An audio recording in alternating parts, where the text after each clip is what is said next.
Esta mañá, a Deputación de Pontevedra acolleu a celebración do pleno extraordinario solicitado polo Partido Popular con 3 apartados. O primeiro, a paralización do Plan Compost Revitaliza. O segundo, a creación dunha comisión de alcaldes e alcaldesas da provincia na que se consensúe un proxecto de compostaxe provincial.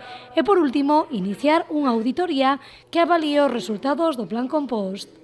Logo, vostedes chegaron aquí cunha proposta que era o Plan Revitaliza, que iba a facer dúas cousas.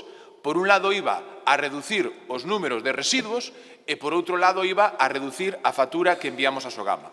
Se collemos os datos, vemos que se incumplen as dúas cousas. Vemos que a provincia de Pontevedra é a que máis incrementou o número de residuos que enviamos a Sogama e por outro lado é a provincia que máis cartos está invertindo neste plan. Logo, quere dicir que non é un problema de recursos, porque somos os que máis estamos gastando, sino que é un problema de xestión.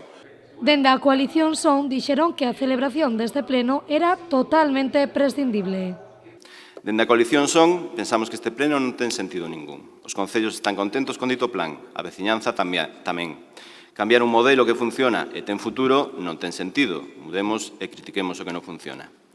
Para darlle sentido a nosa presencia neste pleno, a totalidade de indemnización por asistencia da coalición Son será cedida á Asociación Amigos da Terra. E así, polo menos, este pleno terá utilidade e, cando saia por esa porta, non terei a sensación de ter feito o ridículo. Dende o BNG non entenden como un plan, o Plan Revitaliza, que está sendo de referencia a nivel estatal e incluso europeo, atópase con inimigos na súa propia casa. Pero, de verdad, son uns auténticos temerarios. Son uns auténticos temerarios. O sea, un plan que está sendo referente, porque a legislación vai por aí, a legislación, non o que digamos nós, vai por aí, que vai haber que compostar, ou que, cando non se poida, recoller e tratar en planta todos, o 100% dos biorresiduos, de maneira inminente, no 2020, 21 ou 22, pero de maneira inminente, veñen ustedes a que se parece un plan que está sendo un referente, non xa no Estado español, senón en toda Europa. Son uns auténticos temerarios. E dende o PSOE dixeron que do que se deberían de preocupar dende o PP é da política inexistente, din, en medio ambiente que levan a cabo dende o Goberno central e dende o Goberno da Xunta de Galicia. Hablaba usted de que había que explicar.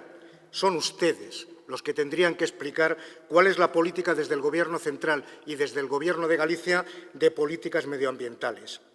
Porque no hay políticas. Y eso es lo peor que puede ocurrir desde esos dos gobiernos. Para el Partido Popular, las políticas medioambientales hace ya años que han desaparecido. Hace años que no existen. Eso sí, después de los ya lejanos años 90 en los que se dedicaron a promover incineradoras a troche y moche.